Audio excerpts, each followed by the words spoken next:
दुष्ट।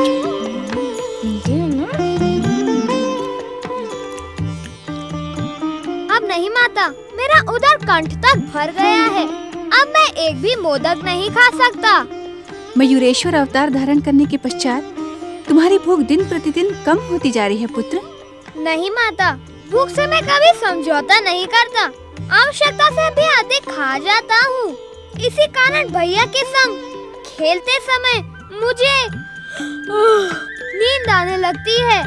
तो क्या तुम खेल के कारण कम खा रहे हो? आवश्यकता पर तो खा लिया माता। तुम असत्य कह रहे हो मयूरेश्वर। पहले हम सब मिलके जितना खाते थे उतना तो तुम अकेले ही पचा जाते थे।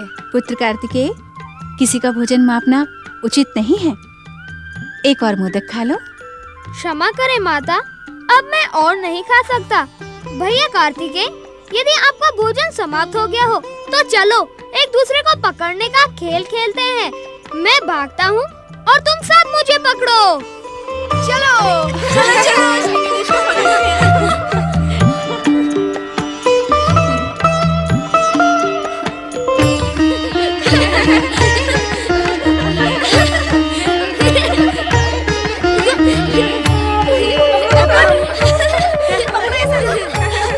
मुझे पकड़ो भैया, पकड़ो पकड़ो।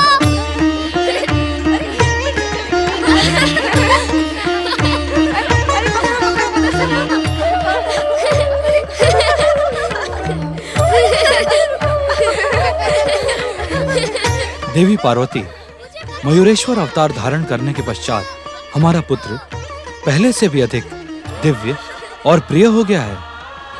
परंतु स्वामी, मुझे गणेश में कोई भी अंतर दिखाई नहीं पड़ता। जब मयूरेश्वर और महोत्कट अवतार निर्धारित कार्य पूर्ण कर लेंगे, तब अपने द्वारा निर्मित श्री गणेश को देखकर तुम अवश्य ही चकित रह जाओगी। स्वामी, मैं कुछ समझी नहीं। मयूरेश्वर और महोत्कट के निर्धारित कार्य क्या हैं? देवी पार्वती, भविष्य के इन पृष्ठों को भविष्य के गर्भ में ही रहने दो।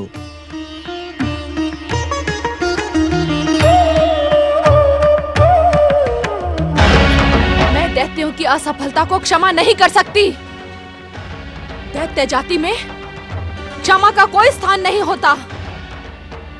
अपने अभियान में असफल रहकर तुम तीनों ने अपनी मृत्यु को आमंत्रित किया है। दैत्य माता, आप हमारी स्वामिनी हैं। हमारे स्वामी भी आपको अपनी स्वामिनी मानते हैं। आपकी सौत दुष्टा अदिति को ढूंढने में हम असफल रहे, इसका हमें घोर दुख है। दैत्य माता, हम स्वयं आपसे दंड की प्रार्थना करने वाले थे। हमारी असफलता के लिए आप हमें जो भी दंड देंगी वो हम स्वीकार करेंगे। हमें मृत्यु भी स्वीकार है दैत्य माता, परंतु क्या? दैत्य माता, आपको यदि मृत्यु दंड देना भी है तो यही दे, इसी पृथ्वी लोक पर। हम पाताल में मरना नहीं चाहते। क्यों?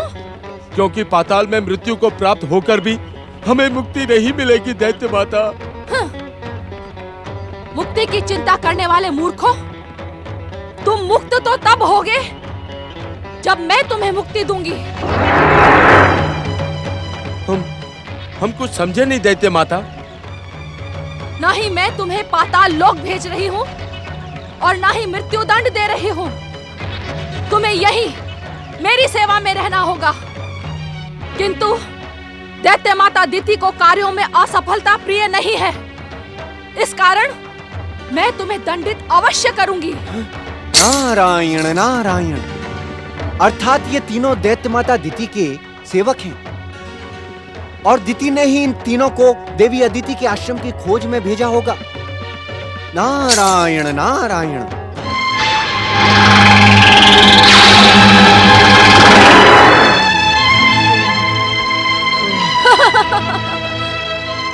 इस बार तो तुम तीनों को साधारण दंड देकर मैंने जीवन दान दिया है, किंतु भविष्य में ध्यान रहे कि दैत्य माता दिति को असफलता प्रिय नहीं है।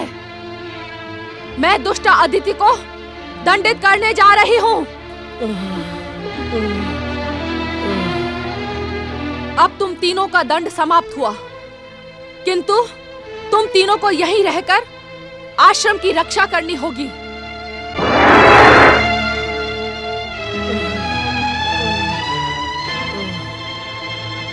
जो आज्ञा दैत्य माता। नारायण नारायण, अर्थात दैत्य माता अदिति का लक्ष्य अवश्य देवी अदिति होंगी। नारायण नारायण, किंतु मुझे चिंता करने की क्या आवश्यकता है? अब तो परमदेव श्री महागणेश की कृपा से इस संसार में उनके एक नहीं दो अवतार सक्रिय हैं। देवी अदिति के आश्रम में महोत्कट और कैलाश पर मयूरेश्वर। नारायण नारायण। आओ मुझे पकड़ो। पकड़ो पकड़ो पकड़ो पकड़ो पकड़ो मुझे। पकड़ो पकड़ो पकड़ो मुझे,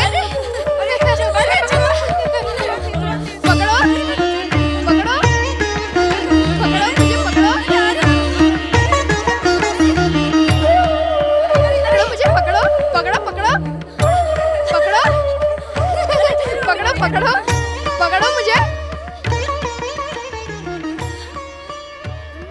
अरे ये मयूरेश्वर यकायक कहाँ चले गए? अभी तो हमारे साथ खेल रहे थे। कहीं उसने अपनी लीला का प्रारंभ तो नहीं कर दिया ना? हो सकता है कि मयूरेश्वर हमें छकाने के लिए अदृश्य हो गए हो। नहीं, मयूरेश्वर अदृश्य होकर भी इतनी देर तक तो शांत नहीं रह सकते। अब तक तो हमें चिढ़ाने के लिए कहीं न कहीं प्रकट हो ही जाते। तब तो हमें मयूरेश्वर को ढूंढना होगा। तुम ठीक कह रहे हो। तुम सब उस ओर जाओ, मैं यहाँ देखता हूँ। चलो चलो मयूरेश्वर को ढूंढते हैं। चलो चलो चलो। मयूरेश्वर, मयूरेश्वर, मयूरेश्वर, मयूरेश्वर, मयूरेश्वर। मैंने माता की बात ना मानकर उचित नहीं किया। बड़े भैया और बालकों को पकड़ने के लिए मैंने कम भोजन किया था, किंतु अब तो मुझे भूख के कारण खेलने की इच्छा ही नहीं हो रही। यदि मैं कैलाश जाता हूँ तो सभी मेरी हंसी उड़ाएंगे, तो फिर मैं क्या करूँ? मयूरेश्वर, मयूरेश्वर, मयूरेश्वर, मयूरेश्वर, मयूरेश्वर, मयूरेश्वर,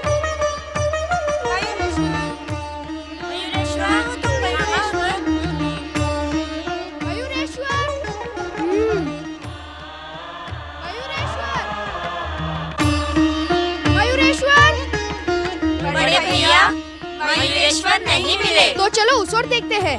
मयूरेश्वर, मयूरेश्वर, मयूरेश्वर।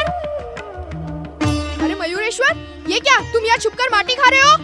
मैं छुपकर नहीं, प्रत्यक्ष रूप में माटी खा रहा हूँ भैया। माँ जब तुम्हें भरपेट खाने के लिए प्रार्थना कर रही थी, तब तुमने उनकी एक ना सुनी। खेल के लोभ में भोजन को भी त्याग कर आ गए। अब भूख के कारण माटी खा रहे हो। मैं भूख के कारण नहीं खा रहा भैया। अच्छा, तो क्या स्वाद के कारण खा रहे हो? माटी का स्वाद तुम्हें प्रिय है? क्या तुम नहीं जानते मयूरेश्वर, माटी खाने से शरीर में रोग लग जाता है। मैंने माटी कहाँ खाई? मैं तो देख रहा था भैया। माटी खाकर कहते हो कि मैंने माटी कब खाई? हाँ? अब माई तुमसे पूछेगी। चलो। माता, माता मयूरेश्वर वन में माटी खा रहे थे। माता, माता, माता मयूरेश्वर वन में माटी खा रहे थे। हाँ हाँ माता वन में माटी खा रहे थे। तनिक इनसे पूछिए तो सही कि ये वन में क्या कर रहे थे। मेरे पूछने पर कहते कि मैंने माटी कहाँ खाई। क्यों मयूरेश्वर, क्या ये सब सच कह रहे हैं? अब उत्तर क्यों नहीं देते? मौनी बाबा बने क्यों खड़े हो? माता, यदि इन्हें माटी खाने की इसी प्रकार लत लगी रही तो इन्हें पांडु रोग भी हो सकता है। क्या तुम सत्य कह रहे हो कार्तिकेय? सच सच बताओ, क्या तुमने माटी खाई? उत्तर क्यों नहीं देते? क्या उत्तर दूं माता? कैसा भोला बन रहा है, मानो जैसे अब तक मेरी बात सुनी ही ना हो। बताओ, तुमने माटी क्यों खाई? मैंने माटी कहाँ खाई माता? तो क्या कुमार असत्य कह रहे हैं? माता, मैंने इन्हें अपनी आँखों से माटी खाते हुए देखा है। बोलो, अब क्या कहते हो? अब आप मेरी बात का विश्वास ही नहीं करती तो मैं क्या कहूँगा? इन सब की बात पर विश्वास ना करके केवल तुम्हारी बात पर विश्वास करूं? तुम्हारे बड़े भाई की बात पर विश्वास क्यों ना करूं? वो असत्य तो नहीं कहेंगे? आपको पता नहीं माता, बड़े भैया कुमार आजकल मेरे बैरी बन गए हैं। मैं खेल में इन्हें छका देता हूँ ना, इसी कारण ये मेरी मेरी झूठी चुगली लगाकर मुझे पिटवाना चाहते हैं। अब तुम्हारा बड़ा भाई तुम्हारा बैरी हो गया? हाँ, यह सच है माता। अब कुमार भैया मुझसे उतना प्रेम नहीं करते। ये सब झूठे हैं और एक तुम सच्चे हो। यदि तुमने माटी नहीं खाई होती तो ये सब तुम्हें पकड़कर यहाँ क्यों लाते? माता, मेरी बात पर विश्वास करो, मुझे झूठा मत समझो। मैंने माटी नहीं खाई, नहीं खाई, नहीं खाई, नहीं खाई। यदि आपको मेरी बात पर विश्वास ना हो तो मेरा मुख देख लो। इससे अधिक प्रमाण मैं नहीं दे सकता। उचित है, दिखा अपना मुख।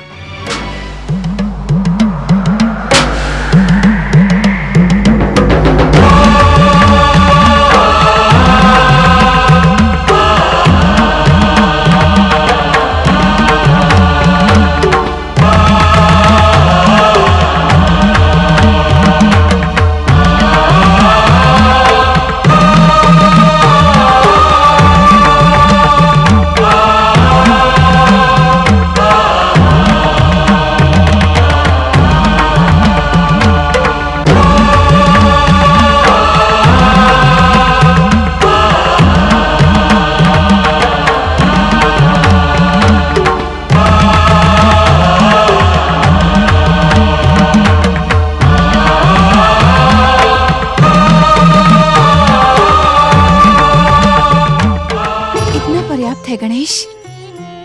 हे सर्वेश्वर, मुझसे ही भूल हो गई। आप अपना मुख बंद कर लें।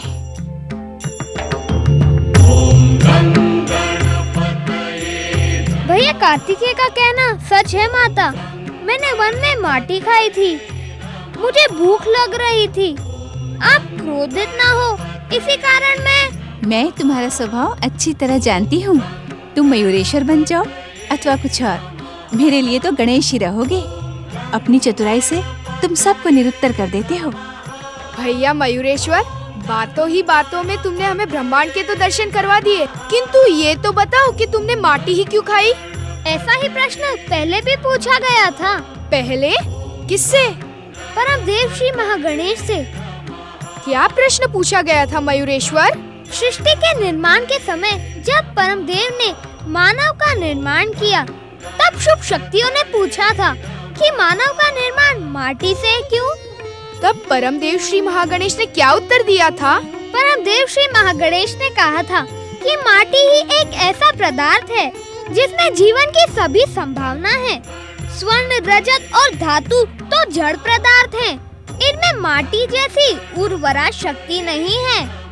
इसी कारण मैंने मानव को अपने समान उर्वरक बनाने के लिए माटी से रचा है। अब धन्य है मयूरेश्वर गणेश, धन्य है। मानव रचना का ये परम सत्य बताकर आपने हमें धन्य कर दिया। परम देव श्री महागणेश और मयूरेश्वर श्री गणेश की जय। परम देव श्री महागणेश और मयूरेश्वर श्री गणेश की जय। जीवन में माटी का साथ उतना ही आवश्यक है जितना शरीर में आत्मा का। माटी से बने और माटी से मिलने वाले शरीर को माटी से सदैव ही प्रेम करना चाहिए। माटी से प्रेम अर्थात? भैया कार्तिकेय, आकाश के शिखर तक पहुंचने वाले व्यक्ति को भूमि अर्थात माटी पर पैर टिकाना परम आवश्यक है। अर्थात श्री गणेश? अर्थात जिस व्यक्ति के चरण भूमि पर स्थिर ना हो वह कभी भी आकाश को स्पर्श नहीं कर सकता। इस कारण जो व्यक्ति जीवन के सर्वोच्च शिखर को स्पर्श करने का इच्छुक हो, उसे ऊंचे उठने का अहंकार त्याग कर भूमि पर चलने का अभ्यास करना चाहिए। गणेश के कहने का अर्थ है, माटी से बने शरीर की उपेक्षा करके जो व्यक्ति स्वर्ण, रजत और मुद्रा के लोभ में अहंकारी बन जाता है, वो अपने जीवन का स्वयं ही सर्वनाश कर लेता है। इसलिए हमें जीवन की हर वस्तु और विधाता की हर रचना से प्रेम करना चाहिए। माता पार्वती और मयूरेश्वर श्री गणेश की जय। माता पार्वती और मयूरेश्वर श्री गणेश की जय। माता पार्वती और मयूरेश्वर श्री गणेश की जय। एक बात पूछूं मयूरेश्वर? पूछो भैया। तब तो तुम्हारे मोहतकट अवतार को ऋषि कश्यप के आश्रम में माटी से प्रेम करने के अनेकों अवसर मिलते होंगे।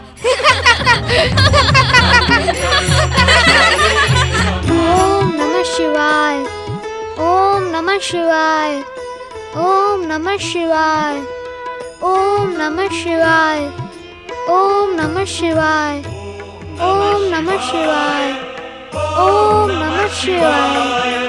ओम नमः शिवाय। ओम नमः शिवाय। ओम नमः शिवाय। ओम नमः शिवाय। ओम नमः शिवाय। ओम नमः शिवाय। ओम नमः शिवाय। ओम नमः शिवाय। ओम नमः शिवाय। ओम नमः शिवाय। ओम नमः शिवाय।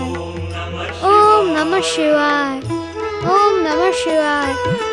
माटी से शिवलिंग बना रहे हो महत्कट?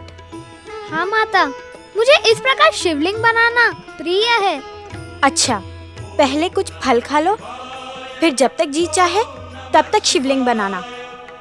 तुम चाहो तो मैं भी तुम्हारे साथ शिवलिंग बनाऊंगी। हाँ माता। अब इस दुष्टा ने यहाँ आकर श्री गणेश को भी अपने वश में कर लिया। अब इसे रोकना ही होगा। ओम नमः शिवाय। ओम नमः शिवाय। महत्कट, देखो तुम्हारे पार्थिव शिवलिंग के लिए नदी का पवित्र जल और वन पुष्प लेकर आया हूँ। फलाहार के पश्चात तुम इन्हें शिवलिंग पर समर्पित कर देना पुत्र। जो आज्ञा पिताश्री। लो महत्कट। अब मैं और नहीं देख सकती। इस दुष्टा को अब दंडित करना ही होगा।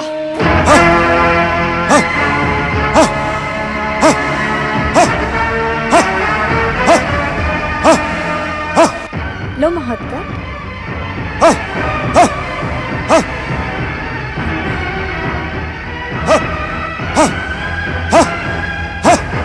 लो महत्कट।